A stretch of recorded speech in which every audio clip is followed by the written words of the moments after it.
Hello everyone, আজকের ক্লাসে আমরা লেটস এর ব্যবহার শিখবো। অর্থাৎ লেটস ব্যবহার করে আপনি কিভাবে বাক্য তৈরি করবেন এবং আপনার স্পোকেন ইংলিশে কিভাবে ব্যবহার করবেন বা রাইটিং এ কিভাবে ব্যবহার করবেন সেটা আজকে আমরা দেখবো এই ভিডিওতে।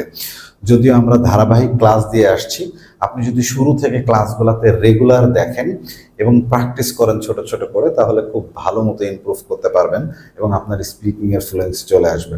এছাড়াও যদি আপনার কোনো প্রবলেম হয় তাহলে আমাদেরকে মেসেজ করেও জানাতে পারবেন যে কি ধরনের প্রবলেম ফেস করছি। স্যার কথা না বলে লেটস টেক আ লুক। চলুন লেটস দেখে আসি। আমি একটু আগেও বললাম যে লেটস টেক আ লুক, চলুন দেখে আসি। সো লেটস ডু মানে এখানে ভার্বের প্রেজেন্ট ফর্ম, কোনো কিছু করা। মেন ব্যাপারটা হচ্ছে যে আপনি যখন নিজে কিছু করছেন এবং সাথে আরেকজনকে নিয়ে করছেন, অর্থাৎ একা একা কোনো কাজ করছেন না, তখন আমরা শুরুতে লেটস ব্যবহার করে বাক্যটা তৈরি করতে পারি। তার মানে আপনিও যাবেন, আপনার সাথে আরেকজন যাবে, আপনিও করবেন, আপনার সাথে আরেকজন করবে। যেরকম আমি বললাম যে let's have a cup of coffee, চলো এক কাপ কফি খাই। তার মানে কফি আমি একা খাচ্ছি না, আমার সাথে আপনিও যাচ্ছেন বা আরো অন্যান্যরা যাচ্ছে। সেম ভাবে যখন আপনি অন্যদের সাথে কোনো কাজ করবেন, চলো যাই, চলো করি, চলো দেখি, এই ধরনের কথা বলার জন্য আমরা লেটস ব্যবহার করব। তাহলে একটি স্ট্রাকচার অ্যান্ড এক্সাম্পল গুলাকে একটু ভালো করে দেখে নিই।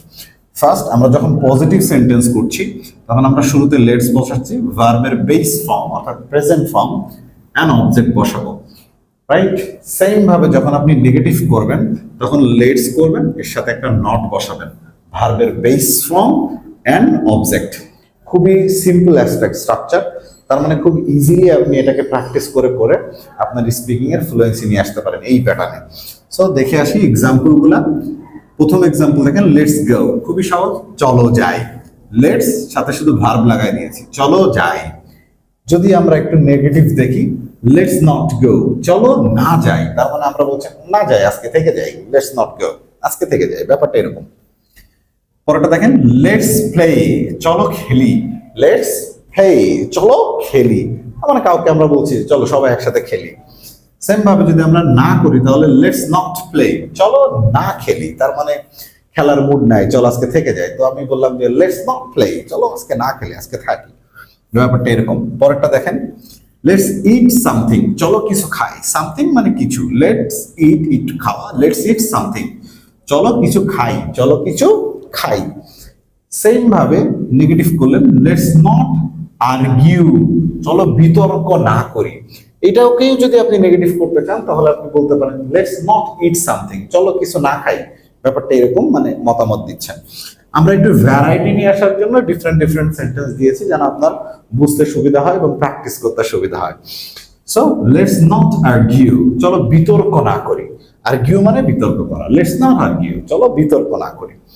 পরেরটা দেখেন, let's study together, let's study together, তাহলে চলো একসাথে পড়াশোনা করি। টুগেদার একসাথে, স্টাডি পড়াশোনা, লেটস স্টাডি, চলো পড়াশোনা করি, টুগেদার, চলো একসাথে পড়াশোনা করি। সেম ভাবে এই পাশে আমরা আরেকটা নেগেটিভ দিয়েছি, let's not waste time, let's not waste time, চলো সময় নষ্ট না করি, let's not waste time. So আপনি এভাবে বলছেন চলো সময় নষ্ট না করে কাজ শুরু করি। আপনি বলতে পারেন let's not waste time, let's start, বা স্টার্ট ওয়ার্কিং। পরেরটাকে একটু দেখে আসি, লেটস হেল্প হিম, চলো তাকে সাহায্য করি। হেল্প সাহায্য করা, লেটস হেল্প হিম, চলো তাকে সাহায্য করি। সো আমাদের দেখবেন একদম শুরু থেকে লেকচার 1 থেকে যদি আপনি এভাবে সেন্টেন্স প্যাটার্ন গুলাকে দেখতে দেখতে আসেন তাহলে খুব সহজে আপনি স্পোকেন করতে পারবেন, অর্থাৎ কথা বলতে পারবেন প্যাটার্ন গুলা জানলে। এবং বিভিন্ন সিচুয়েশন ওয়াইজ আমাদের কিছু স্পোকেন দেওয়া আছে, বাবা সম্পর্কে কিভাবে বলবেন, মা সম্পর্কে, এভাবে সিকোয়েন্সলি আমরা দিচ্ছি।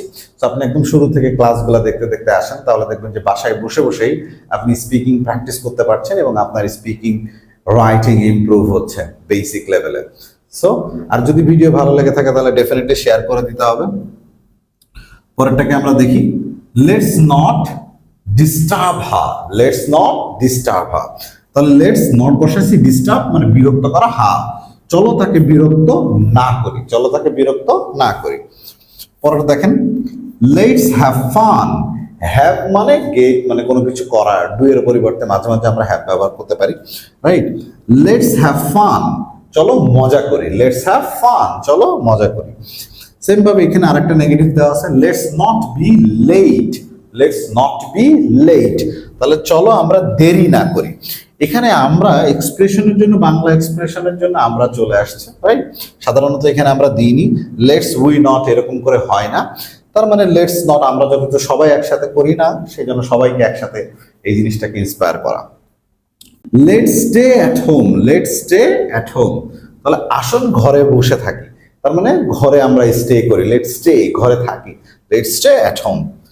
So let's not talk loudly, let's not talk loudly, চলো জোরে কথা না বলি, লেটস নট টক লাউডলি, চলো জোরে কথা না বলি। এন্ড দ্য লাস্ট ওয়ান এখানে দেখেন, লেটস ডান্স, চলো নাচানাচি করি, মজা করি।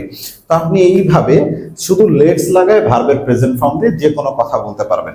ধরেন আপনি বলছেন যে চলেন কফি খাই, লেটস হ্যাভ কফি। আপনি বললেন চলেন কফি না খাই, লেটস নট হ্যাভ কফি। চলো আড্ডা দিই, লেটস হ্যাং আউট। যদি আবার বলতে চান যে না আড্ডা আজকে না দিই, তাহলে বলতে পারেন let's not hang out, let's not hang out. চলেন বলছেন যে চলেন ইংলিশ শিখি, তাহলে আপনি বলতে পারেন লেটস লার্ন ইংলিশ। আবার যদি বলেন যে না ইংলিশ শিখবো না, তাহলে আপনি সেক্ষেত্রে বলতে পারেন let's not learn English, let's not learn English. অথবা এখানে অপেক্ষা করি, লেটস ওয়েট হিয়ার। সেম ভাবে বললাম যে না এখানে অপেক্ষা না করে আরেক জায়গায় যাই, তাহলে আপনি বলতে পারেন let's not wait here, let's not wait here, move on, let's not wait here, move on. Let's এর পরে একটা ভার্ব দিয়ে বিভিন্ন সেন্টেন্স দিয়ে দিয়ে বারবার প্র্যাকটিস করতে থাকেন বাসায়। তাহলে যদি আপনি এভাবে প্র্যাকটিস করতে থাকেন, বলতে থাকেন, বিভিন্ন সেন্টেন্স প্যাটার্ন আস্তে আস্তে শিখবেন এবং আস্তে আস্তে দেখবেন যে আপনার স্পিকিং ইমপ্রুভ হচ্ছে এবং আপনি খুব কনফিডেন্টলি অ্যান্ড ফ্লুয়েন্টলি কথা বলতে পারছেন। Thank you very much for watching and see you next video.